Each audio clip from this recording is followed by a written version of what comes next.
అదే తనని చూసే చివరి నాకప్పుడు తెలియలేదు.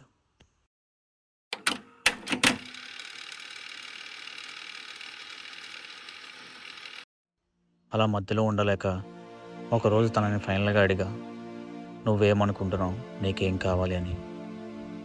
"నేను నిన్ను మ్యారేజ్ చేసుకోలేను. ఇంకా డిస్టర్బ్ చేయకు" అని చెప్పింది. అదే మా చివరి మాటలు. ఇంక తన నుండి దూరంగా వెళ్ళిపోయా. తనకి దూరంగా అయితే ఉంటున్నా కానీ నాకు నేను దూరం అయిపోయా. అనుకున్నంత ఈజీగా అనిపించలేదు.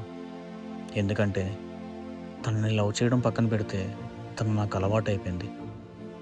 నా డే స్టార్టింగ్ నుంచి ఎండింగ్ వరకు తనే ఉండేది. ఇప్పుడు ఆ అలవాటు నన్ను తగలబెట్టేస్తుంది. ఒంటరిగా ఉండేవాడిని. అన్నిటికన్నా కష్టం ఎవరికీ తెలియకుండా బాధపడడం. క్లాసెస్ వినలేక, చదవడానికి కాన్సంట్రేట్ చేయలేక నరకం అనిపించేది. మా అమ్మకి నేను బాధపడుతున్న విషయం తెలియకుండా ఉండాలని చాలా ట్రై చేసేవాడిని. కానీ తెలియకుండా ఉండదు. ఎంతైనా అమ్మ కదా! తనని చూస్తూ మాట్లాడకుండా ఉండలేకపోయేవాడిని. ఎంత వద్దనుకున్నా కూడా తనకు అనిపించేది. ఈలోపు ఎగ్జామ్స్ వచ్చాయి. ఎగ్జామ్‌లో ఓయామా షీట్ తప్ప ఇంకేం ఫీల్ చేయలేదు. అన్ని ఎగ్జామ్స్ అలానే జరిగాయి. అలానే అన్ని బ్యాక్‌లాగ్స్‌గా మిగిలిపోయాయి.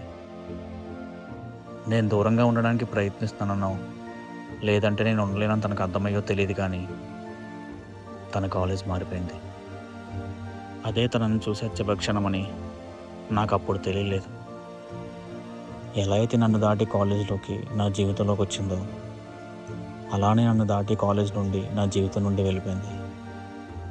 తప్పు ఎవరిదని ఆలోచిస్తే కూడా ఆన్సర్ దొరకట్లేదు. తను నాతో ఫ్యూచర్ ఇమాజిన్ చేసుకోలేక నన్ను వద్దనుకుంది. నేను తనకి కన్విన్స్ చేస్తూ అదే సర్కిల్‌లో ఉండలేక, తన మాటకి రెస్పెక్ట్ ఇచ్చి దూరంగా ఉండిపోయా. నా కథ మొదలవ్వడం గుర్తుంది.